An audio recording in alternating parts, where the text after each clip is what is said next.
is a lamp unto my feet, and a light unto my path. Thy word is a lamp unto my feet, and a light unto my path. First reading. A reading from the first book of Kings, chapter 19, verse 9 and 11 to 16. There he went into a cave to spend the night. Suddenly, the Lord spoke to him, "Elijah, what are you doing here? Go out and stand before me on top of the mountain." The Lord said to him.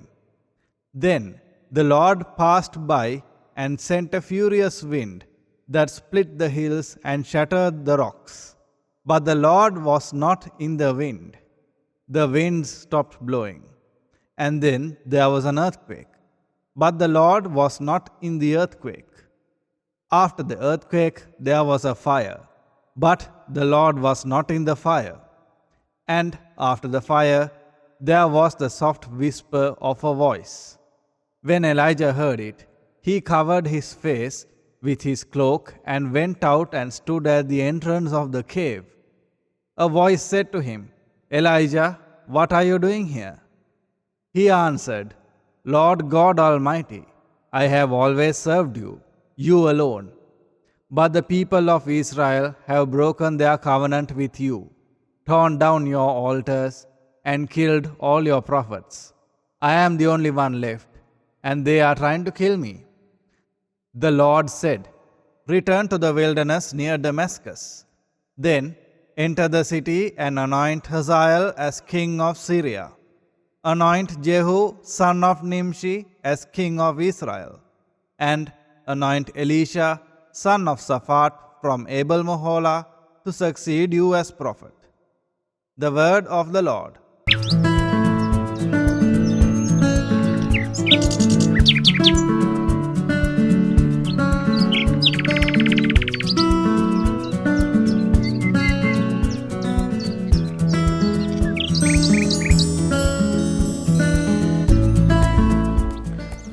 Without our knowledge, we fall into sin.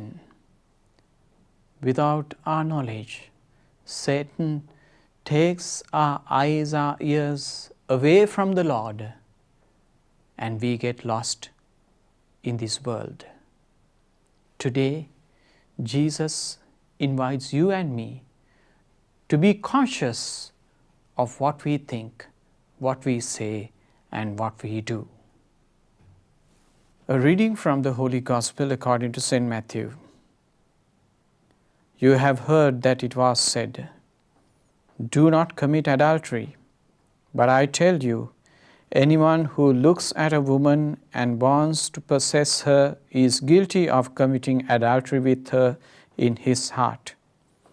So if your right eye causes you to sin, take it out and throw it away. It is much better for you to lose a part of your body than to have your whole body thrown into hell.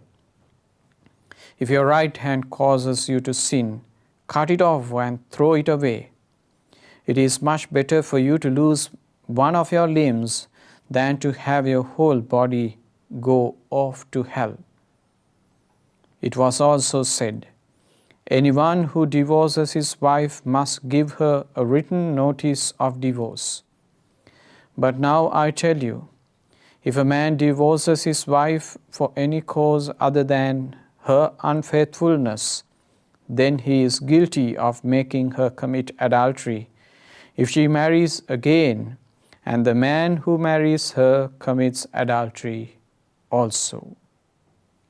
The Gospel of the Lord. You have heard it was said, but I say. Jesus was very specific. Jesus spoke with authority. In the Old Testament, God sent patriarchs, prophets in His name. They spoke His word, and finally, Jesus, the Word, became flesh, and He spoke with authority. He was the peak of God's revelation, therefore he is speaking with authority. Drastic dangers need drastic measures, and that is exactly what Jesus is saying today. My dear friends, we should never allow the evil one to spoil our thoughts. We should never allow him to enter into our being. The moment you allow him to enter, he will never leave you. And once he is in, you will be in danger.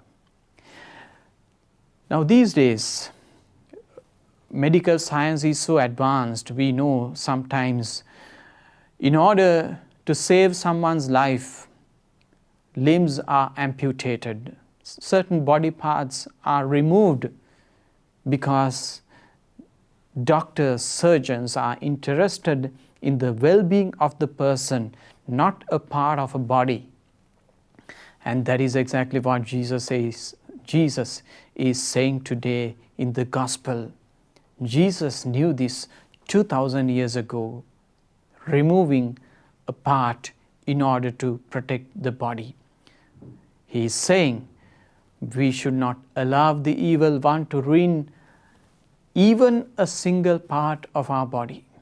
If we do so, in order to protect ourselves, we'll have to sacrifice certain things.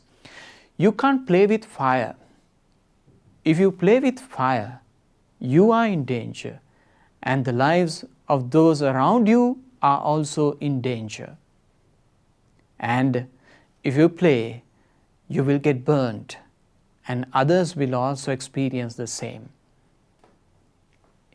Jesus tells his disciples that they need to be aware of what they do.